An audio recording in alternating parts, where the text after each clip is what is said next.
যার কারণে গোটা দেশের রাজনীতিতে তোলপাড় সেই নারীর পরিচয় জানলে আপনিও অবাক হবেন। এছাড়া সম্প্রতি গুম নিয়ে আওয়ামী রাজনীতির সাথে জড়িত সেনাবাহিনীর এক কর্মকর্তার হৃদয় বিদারক বর্ণনা শুনলে আপনি চোখের পানি ধরে রাখতে পারবেন না। তাই পুরো ভিডিওটা মনোযোগ দিয়ে দেখার অনুরোধ রইল। সুন্দরবন থেকে দস্যুদের ব্যবহৃত একটি ট্রলার ঢাকার নিকটবর্তী নদীর তীরে রেখে দেওয়া হতো। ট্রলারটা সেখানেই থাকত। গুম করা মানুষদের এখানেই আনা হতো। রাতের অন্ধকারে ট্রলার নদীর বুক চিরে এগুতো। নদীর নিস্তব্ধতা ভাঙত সেই আওয়াজে। তখনই পার্সেল বা প্যাকেট তারা যে নামই বলুক তাকে প্রস্তুত করা হতো। ব্যক্তির পায়ের সাথে সিমেন্টের ব্যাগ বেঁধে দেওয়া হতো।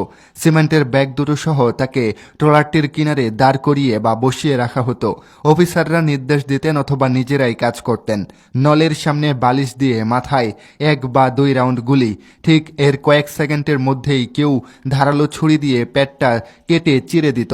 তারপর পায়ের সাথে বেঁধে রাখা সিমেন্টের ব্যাগ নিয়ে তাকে পানিতে ছেড়ে দেওয়া হতো। মাথায় গুলি, পেট কাটা, পায়ে বাঁধা সিমেন্টের ব্যাগ। এভাবেই নিঃশব্দে আওয়ামী বিরোধী হতবাগা মানুষটা নদীর গভীরে হারিয়ে যেত। ব্যাস, মিশন শেষ। এভাবেই গুমের এক একটা সাবজেক্ট শেষ করতেন খুনি জিয়াউল আহসান এবং তার ফোর্স। এটা একটা সংস্কৃতি ছিল। জিয়াউল একাই হাতে মেরেছেন হাজার খানেক, কিন্তু পুরো প্রক্রিয়াতে ছিল চাকরি করা আরও অনেকেই। এরা কি শুধুই চাকরির জন্য এগুলো করেছে? এটা কি ডিফেন্স অফিসারদের কাজ ছিল? গুমের শেষ পরিণতির এমন নৃশংস কাহিনী আপনার মনটাকে হয়তো নাড়া দিয়েছে। রক্তখেকু হাসিনা এবং তার বাহিনী কতটাই না উন্মাদ ছিল। তবে সবকিছুর একটা শেষ আছে। সেই শেষটা যেন হতে যাচ্ছে একটা রহস্যময় নারীর হাত ধরে, যেই নারী গুমের সাথে জড়িত অফিসারদের আতঙ্কের নাম। চলুন এই রহস্যময় নারীসহ আরও বিস্তারিত ঘটনা জেনে আসি। গুম কমিশনের সদস্য ডক্টর নাবিলা ইদ্রিস যা করেছেন বা যা করছেন সেটা এক কথায় দুর্দান্ত। RAB, police, DB, NSI, military, judiciary, রাষ্ট্রের এমন কোনো পাওয়ারফুল দপ্তর নেই যাদের বিরুদ্ধে তিনি গুম হওয়া ভিকটিমদের বয়ান ও প্রমাণসহ অভিযোগ হাজির করেন নাই। সবশেষ ডিজিএফআইয়ের সাবেক 5 মহাপরিচালক সহ পাওয়ারফুল বেশ কয়েকজন আর্মি অফিসারদের বিরুদ্ধে আন্তর্জাতিক অপরাধ ট্রাইব্যুনাল যে গ্রেফতারি পরোয়ানা জারি করেছে তার পেছনের মাস্টারমাইন্ড এই নারী। নাবিলা ইদ্রিস প্রথম আলোচনায় আসেন ডিজিএফআইয়ের তৈরি আয়নাঘর পরিদর্শনের দিন। সেদিন ডক্টর মোহাম্মদ ইউনুস এবং তার প্রেস সচিব নিজে নাবিলার চমৎকার কাজের বহুসী প্রশংসা করেছিলেন। প্রেস সচিব শফিকুল আলম লিখেছিলেন, নাবিলা ইদ্রিস একজন বিশাল সাহসী নারী। তার কারণেই গুম নিয়ে এত বড় রহস্য উন্মোচিত হয়েছে। নাবিলার উন্মোচন করা বেশ কয়েকটি গুমের ঘটনা নিজের সামনে এনেছেন তিনি। নির্যাতিত ব্যক্তিদের সাথে সেখানে থাকা অফিসারদের ট্রমার ব্যাপারটিও সামনে এনে লিখেছেন, আমরা প্রতিনিয়ত ভিকটিমদের থেকে গোপন ডিটেনশন সেলে ভয়াবহ নির্যাতনের ঘটনা শুনি। এসব নির্যাতন প্রায়ই এতটা নিষ্ঠুর হয় যে তাদের শরীর ও মনে ক্ষত তৈরি করে। কিন্তু মাঝে মাঝে কিছু ভিকটিম এমন ঘটনার বর্ণনা দেন যেখানে আচমকা এক ধরনের অস্বাভাবিক মানবতার ঝলক দেখা যায়। কখনো কোনো প্রহরী থেকে, কখনো কোনো অফিসার থেকে ভুক্তভোগীরা এসব মুহূর্ত ভোলেন না। নাবিলা বলেন, একজন তরুণ ছাত্র যিনি টর্চারের চুটে আজ স্থায়ীভাবে অসুস্থ আমাকে বলেছিলেন যে টর্চারিং অফিসার মারতে মারতে দুটো লাঠি ভেঙে ফেলে, পরবর্তীতে তৃতীয়টি দিয়ে টর্চার চালিয়ে যায়। নির্যাতন এতটাই নৃশংস ছিল যে সেই ঘরে থাকা 2 নারী অফিসার কান্নায় ভেঙে পড়ে ঘর থেকে চলে যান।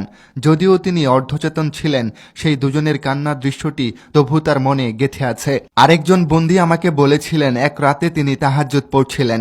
তার সুরেলা তেলাওয়াত শুনে এক প্রহরী খুব কাঁদতে থাকে। অতঃপর ক্ষমা চাইতে চাইতে বলে, আমি জানি আপনারা নির্দোষ, কিন্তু আমি কিছুই করতে পারছি না।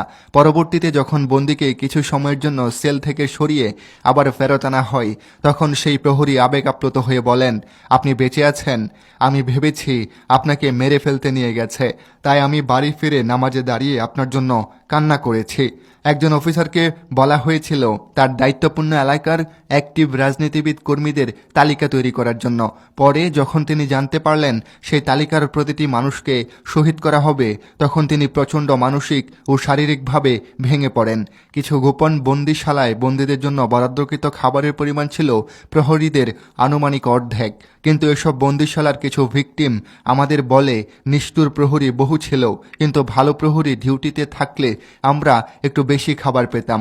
প্রথমে ব্যাপারটা আমার কাছে খুব সন্দেহজনক ছিল, কারণ রেশন তো নির্দিষ্ট, তাহলে অতিরিক্ত খাবার কোথা থেকে আসে? কিছু সাক্ষ্য নেওয়ার পরে বুঝতে পারি সম্ভবত অল্প সংখ্যক প্রহরী তাদের নিজেদের খাবার বন্দীদের দিয়ে দিত।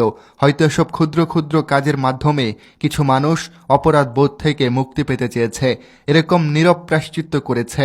নাবিলা বলেন, এই প্রায়শ্চিত্ত বিষয়টি নিয়ে আমি অনেক ভেবেছি। একজন জুনিয়র অফিসারকে একবার জিজ্ঞেস করা হয়, আপনি কি হত্যা করেছেন? তিনি ইতস্ত হয়ে বলেন, দুজনকে করতে হয়েছে আর 4 জনকে হতে দেখেছি। তাকে জিজ্ঞেস করা হয়, এই কাজের বিনিময়ে যে টাকা পেয়েছিলেন কি করেছেন সেই টাকা? তিনি বলেন, গ্রামের মসজিদে দান করে দিয়েছি। নাবিলা বলেন, তার উত্তরটা আমাকে অনেক ভাবিয়েছে। প্রায়শ্চিত্ত করতে হলে এভাবে হবে না, কারণ এটা বান্দার হক। তাই ভিকটিমরা ক্ষমা না করলে সারা জীবন নামাজ পড়লেও কাজ হবে না। নাবিলা বলেন, প্রায়শ্চিত্ত যদি করতেই হয় তাহলে এসব কাজের সাথে জড়িতদের নাম বলেন, তাদের বিচারের আওতায় আনতে গুম কমিশনের সহযোগিতার কথাও বলেন নাবিলা আরেকটা বড় কাজ করেছেন। কোন দলের কোন সংগঠনের কতজন গুমের শিকার হয়েছেন তাদের তালিকা তুলে ধরেছেন, যেখানে দেখা গেছে ছাত্রদল, যুবদল, উলামা দল, তাঁতি দল, মৎস্যজীবী দল, মহিলা দল এবং জাতীয়তাবাদী দল সব মিলিয়ে গুমের পরিমাণ মাত্র 37%। আর একটি মাত্র ছাত্র সংগঠন ছাত্র শিবির থেকেই গুমের পরিমাণ 31%। জামায়াত সহ ধরলে যা বিএনপির থেকেও বেশি। অথচ বিএনপি ছাত্রদল বলে বেড়ায় শিবির নাকি গুপ্ত সংগঠন, যার কারণে শেখ হাসিনার আমলে হওয়া গুমের মতো একটা রহস্যময় ঘটনা ফাঁস করেছে সেই নাবিলা ইদ্রিস আসলে কেই বা তার পরিচয়। 2024 সালের 8 আগস্ট ডক্টর মোহাম্মদ ইউনূস তার নেতৃত্বে অন্তর্বর্তী সরকার গঠনের পর আওয়ামী লীগের সময়ে গুম হওয়ার ঘটনার বিচারে ওই বছরের 27 আগস্ট যে 5 সদস্যের গুম কমিশন গঠন করা হয় তারই একজন সদস্য ডক্টর নাবিলা ইদ্রিস। ডক্টর নাবিলা ইদ্রিস পড়াশোনা করেছেন ক্যামব্রিজ বিশ্ববিদ্যালয়ে, পরে শিক্ষক হিসেবে যোগ দেন ব্র্যাক বিশ্ববিদ্যালয়ে। নাবিলা ইদ্রিস আশুগঞ্জ পাওয়ার স্টেশন কোম্পানির পরিচালক পদেও কর্মরত রয়েছেন। তবে সাহসী এই নারীকে এর আগে প্রশাসনে শিবির ঢুকানোর ব্লেম দিয়ে সচিবালয়ে ঢোকার অনেক নিষেধাজ্ঞাই জারি করেছিল উপদেষ্টা আসিফ মাহমুদ। সে সময় চিঠি দিয়ে গুম কমিশনের নাবিলা ইদ্রিস এবং ঢাকা বিশ্ববিদ্যালয়ের শিবিরের সাবেক সভাপতি রাফি সালমান রিফাতের বিরুদ্ধে উপদেষ্টাদের অ্যাপিয়াস নিয়োগের অভিযোগ তুলেছিলেন তিনি। অথচ 24-এর 3 আগস্ট এক দফা ঘোষণার সময়েও আসিফের ঠিক পিছনেই দাঁড়িয়ে থাকা লোকটাই রাফি সালমান রিফাত। আর আন্দোলনের সময় পুরো পরিবারকে ঝুঁকিতে ফেলে উপদেষ্টা আসিফদের নিজ বাড়িতে আশ্রয় দেওয়া নারী হল নাবিলা ইদ্রিস। আসিফের এই চিঠি প্রকাশ পাওয়ার পর অনেকেই বিশ্বাস করে বিএনপির লোকেরা নাবিলা ইদ্রিসকে জামায়াত শিবির বলে আখ্যা দিয়েছিল। অথচ আজ সেই নাবিলার সাহসী কাজের জন্যই তারা প্রশংসা করতে বাধ্য হচ্ছে। নাবিলারা এভাবেই নিজেদের প্রমাণ করে, জামায়াত শিবিররা এভাবেই কাজ করে, কাজের মাধ্যমে নিজেদের তুলে ধরে। প্রিয় দর্শক, নাবিলা ইদ্রিসকে নিয়ে আপনার কি মতামত তা অবশ্যই কমেন্ট করে জানাবেন। আর আপনি যদি চ্যানেলে নতুন দর্শক হয়ে থাকেন তাহলে চ্যানেলটা সাবস্ক্রাইব করে আমাদের পাশেই থাকবেন। দেখা হবে নতুন কোনো ভিডিওতে। ধন্যবাদ সবাইকে।